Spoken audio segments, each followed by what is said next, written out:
Crack future exam में आप सभी लोगों का हार्दिक स्वागत है। और आज हम जो है टेस्ट नंबर 10 लगाएंगे। आप लोग जो है पढ़ते रहिए, ताकि धीरे धीरे जब आप लोग पढ़ते रहेंगे तो एक बार में जो है आप लोगों पर लोड नहीं पड़ेगा। जब एक बार चीज़ पहले पढ़ी रहेगी तो एग्जाम टाइम में उसको आसानी से जो है हम रिवीजन कर लेंगे। चलिए शुरू करते हैं। आज का हमारा पहला क्वेश्चन है, निम्न कथनों में कौन सा सही है? चाय का पौधा उष्ण और उपोष्ण तथा सुगम जल निकास वाले क्षेत्रों में उगाया जाता है। मतलब कहने का आशय यहाँ पे यह है कि जो चाय का पौधा होगा ढालूदार पहाड़ी पे ही उगता, ताकि इसे पानी जब बरसे तो क्या होगा, पानी एकत्रित ना होने पाए। अगर पानी एकत्रित होगा तो चाय का पौधा क्या होगा, खराब हो जाएगा। दूसरा कथन है हमारा, चाय के मुख्य उत्पादक क्षेत्रों में दार्जिलिंग और जलपाईगुड़ी जिलों की पहाड़ियां हैं। यहाँ पे हमारे दोनों ही कथन एकदम सही हैं।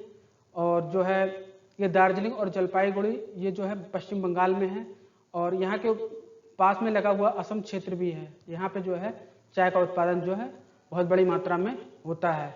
इस प्रकार जो इसका सही आंसर होगा वो ऑप्शन नंबर सी होगा। 1 और 2 दोनों ही सही हैं।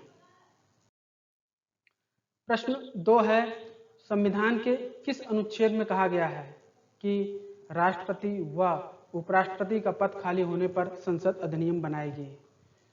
अनुच्छेद 70 में, अनुच्छेद 71 में, अनुच्छेद 72 में, या ऑप्शन डी है अनुच्छेद 73 में? इसका जो सही आंसर है वह ऑप्शन नंबर ए है, अनुच्छेद 70 में। जब राष्ट्रपति उपराष्ट्रपति नहीं होगा, दोनों पद खाली हो जाएंगे, तो संसद उसके लिए अधिनियम बनाती है। प्रश्न 3 है, राष्ट्रपति की क्षमादान शक्ति को किस देश से लिया गया है? ब्रिटिश संविधान से लिया गया है, आयरलैंड के संविधान से लिया गया है, अमेरिका के संविधान से लिया गया है, या ऑप्शन डी है कनाडा के संविधान से लिया गया है? इसका जो सही आंसर है वह ऑप्शन नंबर सी, अमेरिका के संविधान से लिया गया है।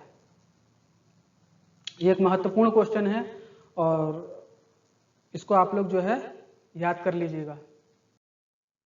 स्पीकर के चुनाव की तिथि की घोषणा कौन करता है? स्पीकर लोकसभा अध्यक्ष को यहाँ कहा जा रहा है। इसकी चुनाव की तिथि की घोषणा कौन करता है? राष्ट्रपति करता है, प्रधानमंत्री करता है, मंत्रिपरिषद करती है, या प्रोटेम स्पीकर करता है? तो इसका जो सही आंसर है वह ऑप्शन नंबर ए, राष्ट्रपति के द्वारा जो है स्पीकर के चुनाव की घोषणा की जाती है। प्रश्न 5 है, संविधान में लाभ के पद का उल्लेख किस अनुच्छेद में किया गया है? अनुच्छेद 103 में, अनुच्छेद 104 में, अनुच्छेद 105 में, या अनुच्छेद 102 में? तो इसका जो है सही आंसर है वह ऑप्शन नंबर डी, अनुच्छेद 102 में जो है लाभ के पद का उल्लेख किया गया है। प्रश्न 6 है, त्रिकोणीय संघर्ष में किसकी विजय हुई थी? राष्ट्रकूटों की, चालुक्यों की, प्रतिहारों की, या पालों की? यहाँ पे जो त्रिकोणीय संघर्ष हुआ है उसमें जो है राष्ट्रकूट, प्रतिहार और पाल ये तीनों ही जो है सम्मिलित रहे हैं, और काफी समय तक इनमें जो है संघर्ष चलता रहा है। तो और चालुक्य इसमें नहीं होगा।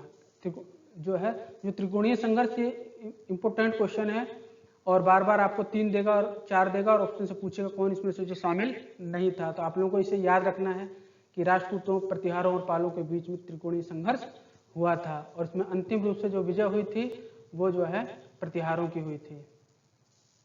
ऑप्शन सी सही है।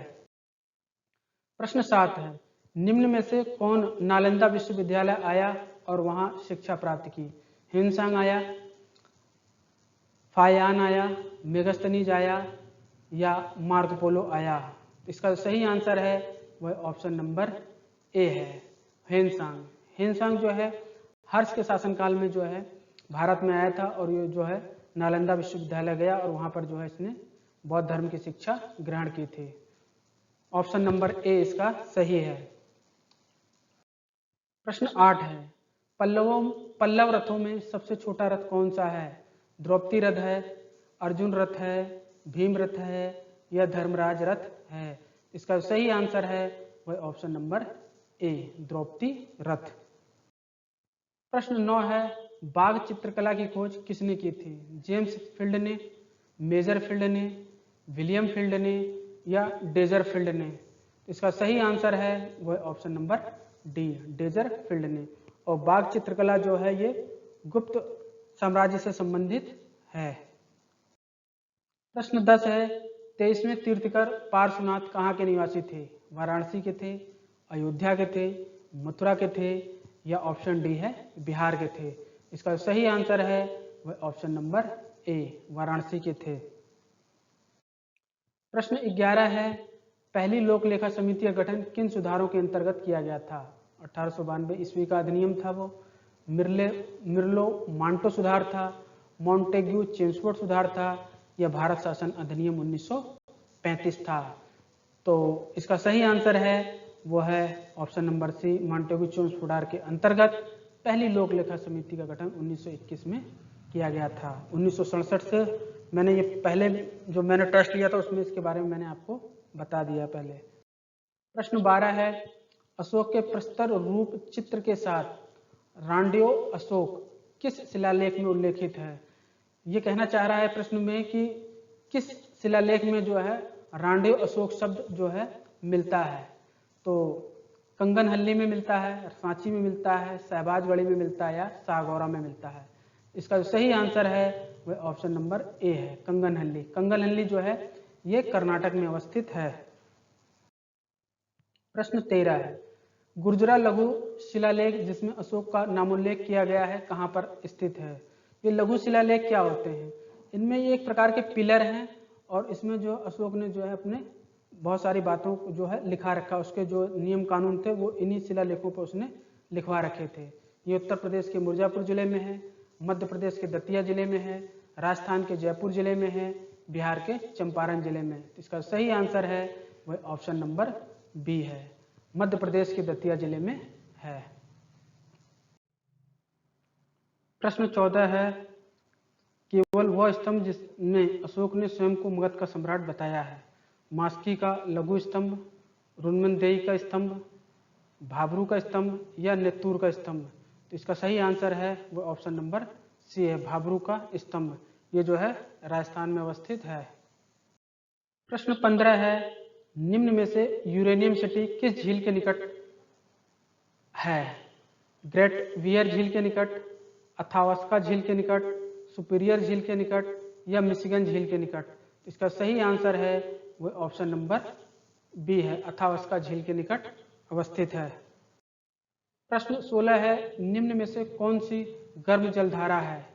अबुलिहास की धारा है, सोमाली की धारा है, कनारी की धारा है, या फॉकलैंड की धारा है?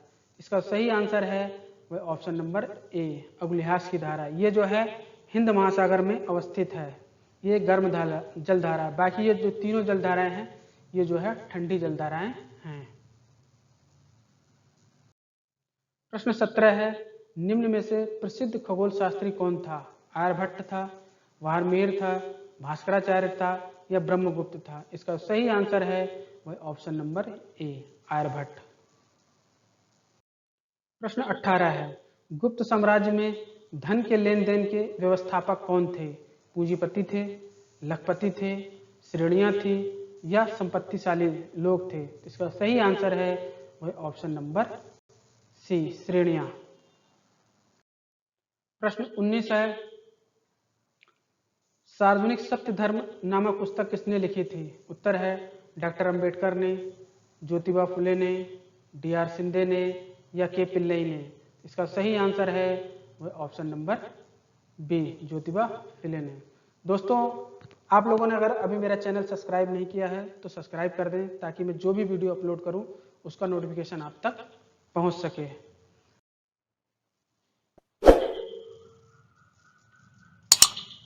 आज का आखिरी क्वेश्चन है, 20वां है, निम्न में से किसने बताया कि प्राचीन भारत में दासता नहीं थी? उत्तर है अर्थशास्त्र ने, मुद्रा राक्षस ने, मेगस्थनीज की इंडिका ने, या ऑप्शन डी है वायु पुराण ने? इसका सही आंसर है वह ऑप्शन नंबर सी, मेगस्थनीज की इंडिका ने। ये जो जनरल स्टडी के 20 क्वेश्चन थे, आप लोग इसे जो है बढ़िया से तैयार कर लीजिएगा। और आप लोगों को मेरा वीडियो कैसा लगा इसे लाइक कीजिए, सब्सक्राइब कीजिए और ग्रुप में भेजिएगा। Thank you so much.